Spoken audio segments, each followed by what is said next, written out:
કલ્પવૃક્ષ કિચનમાં આજે આપણે એવો ફરાળી લોટ બનાવીશું કે તમારે બહારથી ફરાળી લોટ લાવવાની જરૂર નહીં પડે અને આ ફરાળી લોટ દ્વારા મતલબ ઘરે બનાવેલા ફરાળી લોટ દ્વારા જ તમે ફરાળી રોટલી, ફરાળી ભાખરી, ફરાળી ઇડલી, ફરાળી ઢોકળા, ફરાળી હાંડવો, ફરાળી થેપલા આ તમામ વસ્તુઓ તમે ઇઝીલી બનાવી શકશો. તો રેસિપીમાં છેક સુધી જોડાયેલા રહેજો. તમને એમ થશે કે સ્વામી આની શું જરૂર હતી, બહારથી આપણને ફરાળી લોટ તૈયાર મળી જ રહે છે ને, તો શા માટે મહેનત કરવી? તો નાનકડી એક વાત કરીશ ને પછી આપણે રેસીપીમાં આગળ વધીએ કે બહારથી મળતી તમામ વસ્તુઓ હાલ વિશ્વસનીય નથી હોતી, કારણ કે અંદર ભેળસેળ આવતી હોય છે અને ઘણીવાર ફરાળી લોટમાંથી બનતી પૂરી, રોટલી ઇત્યાદિ જોઈએ છીએ ત્યારે એની સ્ટીકીનેસ છે એટલું બધો ચીકણો હોય છે, જાણે આપણને એમ લાગે કે આપણે મેંદાની રોટલી અથવા તો મેંદાની પૂરી ખાઈ રહ્યા છીએ. તમને પણ આવા અનુભવ અનેકવાર થયા હશે. તો કોઈ પણ કંપનીનું નામ આપણે નથી લેતા.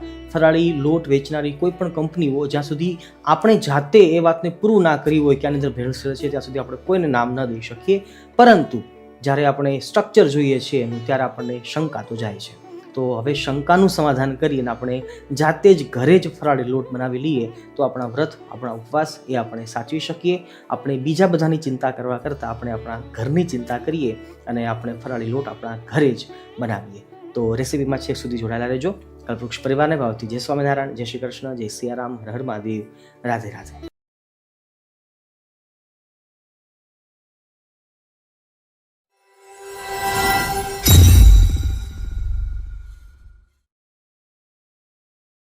પ્રિયજનો, આજે આપણે જે ઘરે જ ફરાળી લોટ બનાવી રહ્યા છીએ એની અંદર બહુ ઓછી વસ્તુઓનો ઉપયોગ કરવાના છીએ, જેમાં 4 વસ્તુઓનો ઉપયોગ છે. એમાં સાબુદાણા છે, શિંગોડાનો લોટ લીધો છે, સામો ભગર આપણે કહીએ છીએ અથવા તો મોરિયો કહીએ છીએ એ લીધો છે અને રાજગરાનો લોટ લીધો છે. હવે કઈ વસ્તુ કેટલી માત્રામાં લેવી એ જો સમજવું હોય તો આપણે ડિટેલમાં જાણીએ. અડધો વાટકો આપણે સાબુદાણા લીધા છે, આ માત્રાને યાદ રાખજો. અડધો વાટકો સાબુદાણા છે તો 1 વાટકો આપણે ભગર એટલે કે સામો મોરિયો લેવાનો છે. જેટલા સાબુદાણા છે એટલો જ તમે શિંગોડાનો લોટ લીધો છે અને જેટલા સાબુદાણા છે એના કરતાં 1.5 ગણા આપણે રાજગરાનો લોટ લીધો છે. 1.5 ગણો એટલે 1.5 વાટકી. તો આ માત્રાને પરફેક્ટ છે, આ માત્રાને યાદ રાખજો અને આ પ્રમાણે જો તૈયાર કરીશું તો લોટ આપણો ફરાળી એકદમ પરફેક્ટ બનશે અને એમાંથી અનેક વાનગીઓ આપણે બનાવી શકીશું. શરૂઆત કરીએ છીએ આપણે સાબુદાણાને ભેજ કાઢવાથી. જો આપણે ફ્રીજમાં સાબુદાણા રાખેલા છે તો આપણે એને ભેજ કાઢવા માટે 1 થી 1.5 મિનિટ માટે ગરમ તવા ઉપર રાખી દઈશું. એનો ભેજ જતો રહેશે. પછી આપણે એને વાટી લઈએ, કૂટી લઈએ, લોટ કરી લઈએ. સાબુદાણા ઠંડા થવા મૂક્યા છે. હવે મોરિયો લઈ લઈએ છીએ. મોરિયો મોટો હોય છે, સામો છે ઝીણો હોય છે, કોઈ પણ આપણે લઈ શકીએ છીએ, બંને એક જ પ્રજાતિના છે.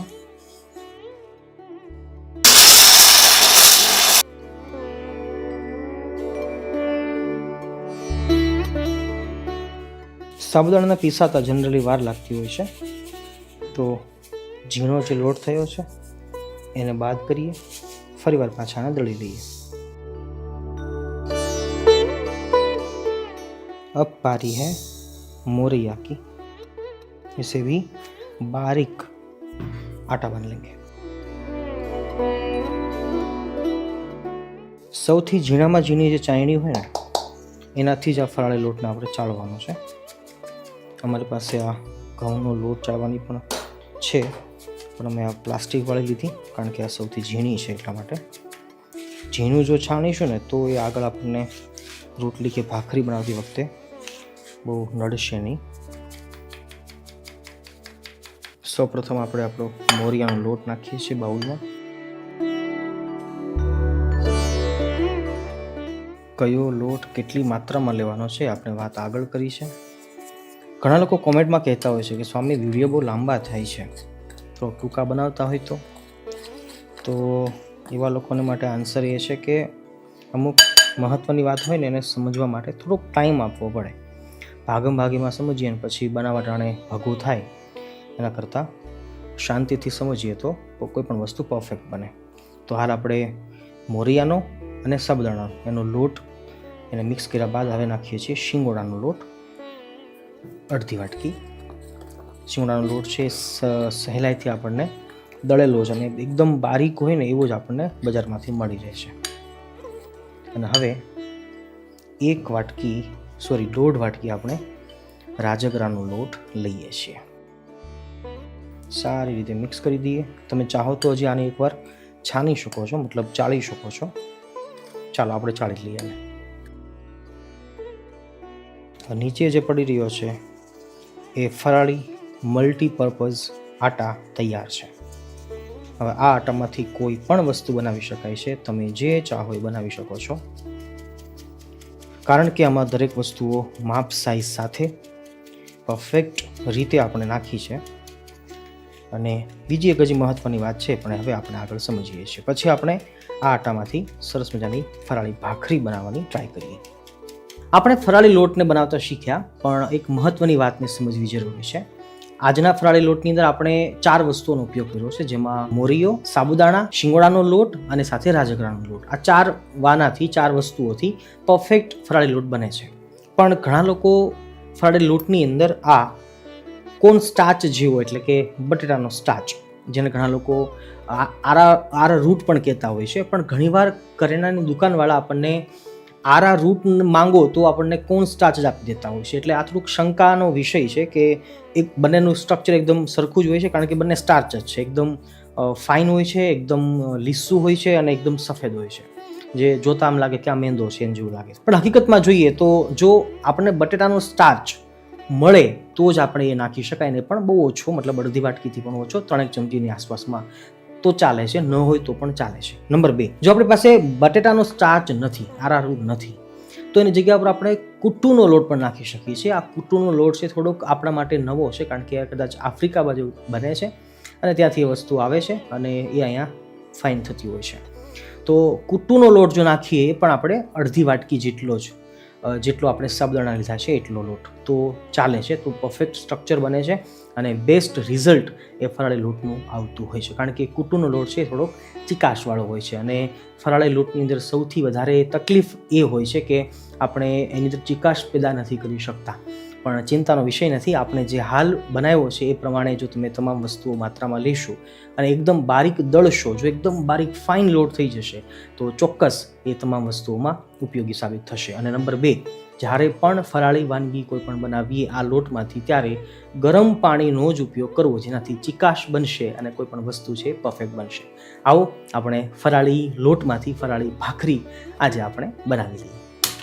સૌપ્રથમ પાણી ગરમ કરી લઈએ. ફૂલ ગરમ કરવાનું છે, ઉકાળવા જેવું. અમે મુઠ્ઠીનું માપ લેતા હોઈએ છીએ. ભાખરી બનાવી છે તો આપણે 2 મુઠ્ઠી લઈશું એક ભાખરી દીઠ. હું હાલ 2 ભાખરી બનાવું છું તો 4 મુઠ્ઠી લોટ હું લઈ રહ્યો છું, મીડિયમ સાઇઝનું. સ્વાદ અનુસાર નમક. જો તમે હળદર ખાતા હો તો હળદર પણ નાખી શકો છો, ન ખાતા હોય તો સ્કીપ કરી શકો છો. ફરાળી વસ્તુઓ ઘણા લોકો ઘણી વસ્તુઓ સ્કીપ કરતા હોય છે, પોતાની પરંપરા પ્રમાણે નહીં ખાતા હોતા, તો આપણે એને છોડી શકીએ છીએ. ગરમ પાણી છે એને જરૂર પડતું આપણે નાખીએ છીએ. ઉતાવળા થઈને બધું નથી નાખી દેવાનું, નહીંતર પછી ભાખરી નહીં બને, બનશે રબડી અને પછી તમે કહેશો કે સ્વામીએ નહોતું કહ્યું. એ હું તો કહું છું.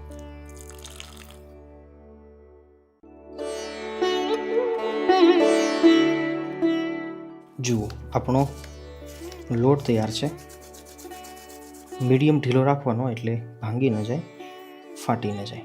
ચિકાશાની તૈયાર છે. તમે આને વધારે ચિકાશ આપવા માટે કેળાનો પણ ઉપયોગ કરી શકો છો. પાકું કેળું હોય એનાથી પણ લોટ બાંધી શકાય. બાકી ગરમ પાણીમાં પણ ચાલે છે.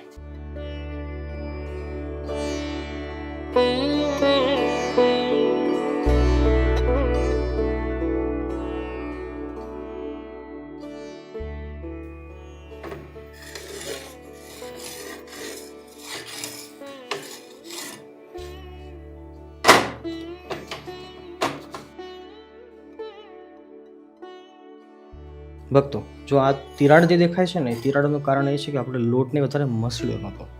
પણ જ્યારે વણતી વેળાએ મસળીએ ને, જેટલો લોટ મસળીશું ટીપું ટીપું પાણી નાખીને, જેમ આપણે રોટલો બનાવતા હોઈએ એ રીતે, તો વધારે ચિકાશ છે એ ડેવલપ થશે અને આવા તરડા નહીં પડે, તિરાડો નહીં પડે.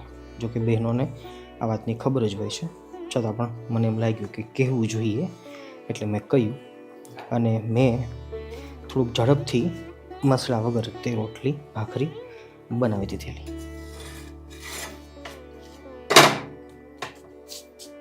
બંને બાજુ શરૂઆતની બંને બાજુ ધીમા તાપે પકાવવાનું છે અને પછી છેલ્લી વાર જ્યારે પલટીએ છીએ ત્યારે ગેસની ફ્લેમ ફૂલ કરી દઈએ અને આછું પાણી લગાવી દઈએ.